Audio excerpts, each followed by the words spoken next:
sitting so calmly, and like life is almost like this game that you're sure to win, but your game, your little fun game of life, like a child playing Barbies or playing in the sand or climbing a tree, is to receive your goals, your manifestations, whether it be relationships, whether it be health, whether it be money. I've been sick for a few days, so I've been kind of out of it.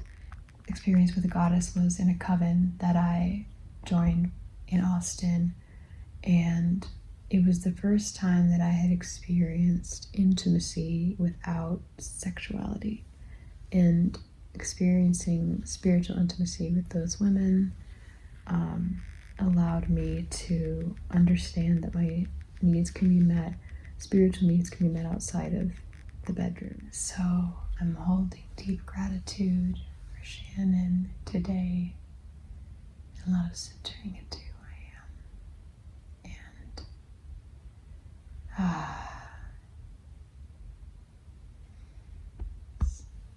going forward. Oh yeah, your screen actually does show a different color. Interesting. Like it's a little bit more. Your screen's a little more yellow than mine. Oh yeah, your screen does kind of have more. Oh, I know why. Probably because I have nightshade on. And I have like the night filter on. I think I also do. Hold on. Oh no, I don't. Okay. Crux used to be. I didn't realize I lived so close to Old Crux, and ooh, what am I putting up there? Hopefully it's another climbing gym. But that's also right near where one of my favorite. Oh, this place makes me cry. You guys, sometimes I may be a trans man, but sometimes I just feel like I'm a little girl underneath it all. We're still investigating what causes this. The little bars are over here, where I had some really special dates with my lover, my former partner, current good friend. Being a highly sensitive person, I don't know if that also, while allowing for so much joy, if it also allows for a lot of pain, which would make sense. But yeah, I didn't realize I was so close to that. That's super cute. Let me make sure I'm going right. I actually had started getting these panic attacks. I've definitely had panic attacks forever, but I didn't even know that I was having them because I was in such constant anxiety and depression that I didn't really know what a regulated nervous system felt like, so I didn't really notice when I was having panic attacks. I just thought that I was, dramatic. I didn't have a very good map of my own body.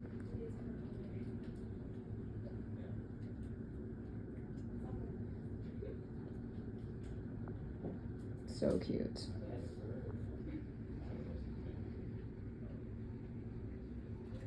I'm stuck here for a not great reason because my car gave out. It's not starting, but look at this beautiful place. This is Barton Creek Road. This beautiful little place. I feel peaceful. It's warm out. The creek's right over there. I've spent so much time having my spiritual awakening. This place feels like spiritual and calm to me. Even this busy road, Barton Springs, where everybody likes to hang out, it's the river, the green belt, where I spend so much of my time doing ecstatic dance.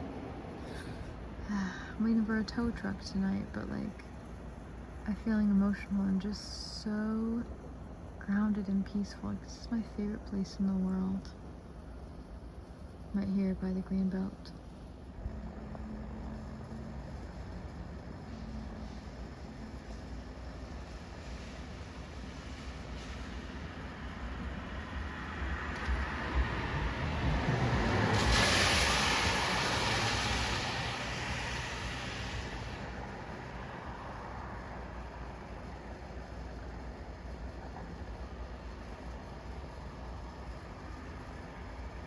Aisha comes to get me.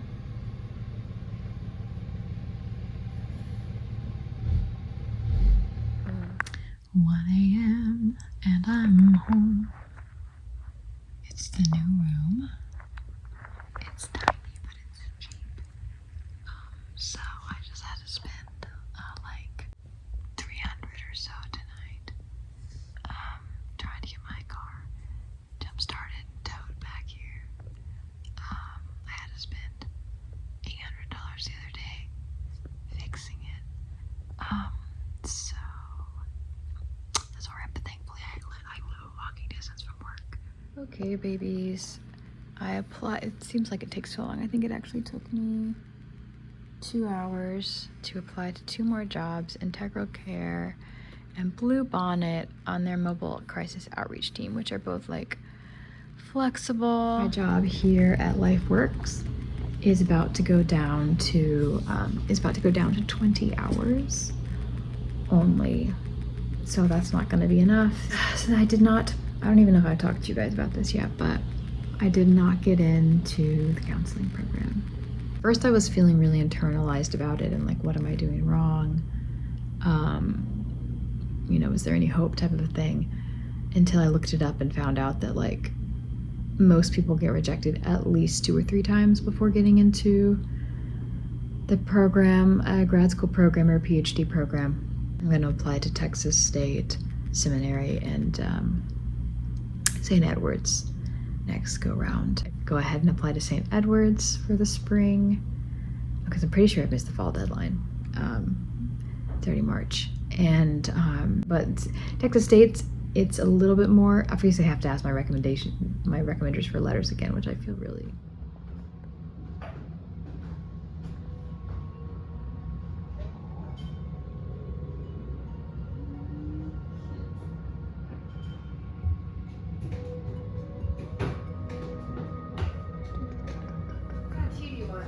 What kind of tea?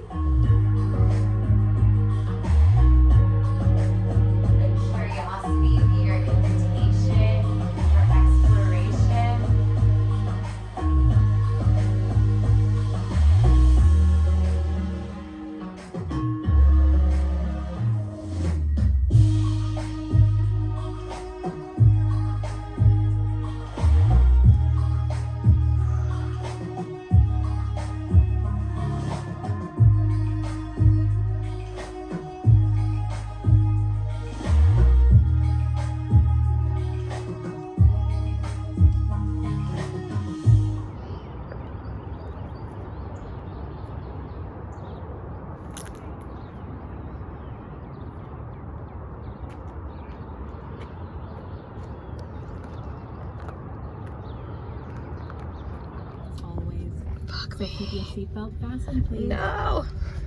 If you're traveling with little ones. Bro, no, I don't like this. I'm in the car with this freaking driving car. But I was about to be late because I stayed in to get my Check on riders and convert Sexuality. but our microphones are only on when you're connected to rider support. Good to know, because I was just about to say We can't hear you. I was about to say I. Stop talking! To speak to a rider Whatever. support agent at any time. Fucking In the rare had case so of much an emergency, sexy please sex. keep your seatbelt fastened and remain in the car unless there's an urgent need to exit. Barely got to get to work on Rider time. support will connect with you and provide assistance. Guess they get one every week and it doesn't stop. Is that right? Correct. So they have one covered. Yeah. No, I so don't know. I've heard different whenever Scott and I did the membership, it was like coming out that they had 2 for like the whole months, and so it was like, well, that's like not enough, and so Scott was like, well, we could just bill it weekly, and then they get 1 per week. So I was thinking about something that I wanted to share, which is the nuances that I'm learning around like regulation and dysregulation and managing those things. Step 1 is like, for me, was like trying to not feel bad, like avoiding. And I just watched a video about this, but like using spiritual practices to, bypass, which we hear that a lot. Negative emotions are just being high vibe, positive states all the time. Unfortunately, I had a secret, like, intense judgment of imperfection, an intense judgment of, like, negative feelings, that if I felt negative feelings and that leaked out on other people, that was just a catastrophe. And so a lot of my pain was being created by judging my own pain. And when I would hear people say, like, you can make all of your problems go away, I would buy into that and think that if my problems didn't go away, that I wasn't, like, spiritualing well enough, okay? Second advice, that was awesome. I got, like, a lot better at regulating, but step 2 was, like, I was being told, no, you need to feel your feelings in order to get better. My therapist's like, you need to feel your feelings. Go sober, which is great. Do all these things, feel your feelings. That went really sideways really fast and really bad because I didn't have any direction with it. I would just let the stories and the feelings flood me, and I would lean into them and let them, like, ruin days and days and days. And that was the space I was stuck in most recently. Okay, so I could tell that I needed to feel my feelings, but I couldn't tell why they were still, like, completely destroying me. This is where I'm at right now.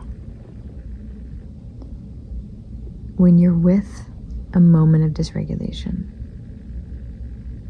it's not that you should feel into every negative thing that could possibly exist because of that dysregulation. You should stop yourself. You should question your automatic reactions to things.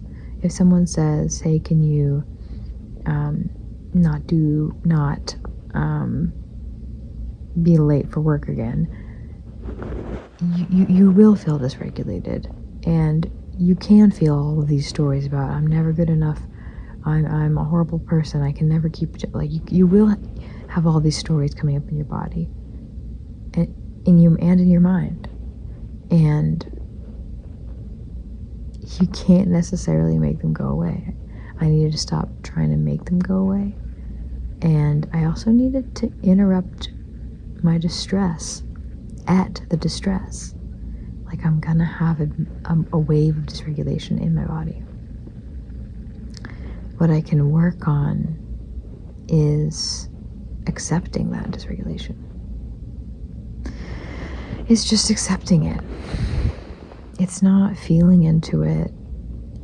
It's not allowing myself to regulate. But I don't know what it is, but I feel like noticed this, like, textural difference between attempting to regulate and attempting to bypass. One is something that I think my body just does. Bodies just seek to regulate. Bypassing is something that feels very forced. And to me, as someone that has PTSD and that has had chronic dysregulation, it's like, when that starts to come up, when the snowball of dysregulation and of story and of agitation starts to come up and snowball, wherever I can break it and seek to regulate, great. I can still use yoga, I can still use movement, but when I can't do yoga and I can't do movement, when I'm on the clock and I'm working, or someone needs a response from me right now, and I can't regulate fully before responding and engaging, that version of me is still good. There is a part of me that, like, told myself that if I don't interact in every moment in a perfectly regulated way, that, like, I'm being a bad person, and that's not good. But in reality, I feel like true spiritual growth comes from realizing that in every moment you are beautiful. You are you. You are human. And having not only acceptance, that's where I am right now, but like reverence for the dysregulation. And it's stretching me, okay? Like, and again, I'm not saying I shouldn't do yoga and I shouldn't seek regulation, but just allowing the spiky feeling of dysregulation in my body to just exist. Trying not to make a story about it.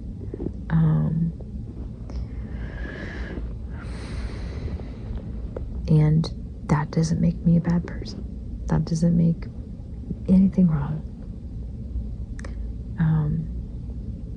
The problem with trying to feel your feelings is that for someone that's an overthinker, or someone with PTSD, sometimes you do need to interrupt. Sometimes there's such a strong wave of like reliving and emotionality and intensity that sometimes you do just need to walk outside. Sometimes you do need to seek something that is regulating. Sometimes you do need to breathe or take a walk outside or do something that you can to disrupt the emotional wave, because it won't disrupt on its own. Like sometimes I just get overwhelmed by something like that, and part of me thinks, oh, when I'm enlightened, I'll just be able to sit in the discomfort and like be fine, maybe, but that's not where I am. And from what I heard, that's not where a lot of people are. And from what I've heard from clinicians, you're not actually supposed to practice mindfulness during a PTSD attack. You're supposed to, because that allows you to re-traumatize your body, and you're supposed to interrupt it. You're supposed to interrupt it with a walk outside. But you may still have a dysregulation in your body. Like when it starts to get this huge thing, try to take a walk, and sometimes it will still be debilitating. Sometimes I still have overwhelming dysregulation that is debilitating, and I have to accept that. Other times it's just kind of uncomfy, and that's all. So yeah, I feel like I have a lot of clarity around like the texture of dysregulation and the idea that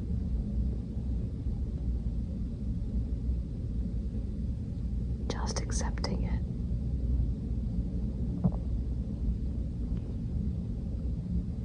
And then there's like a subconscious guidance system that will take you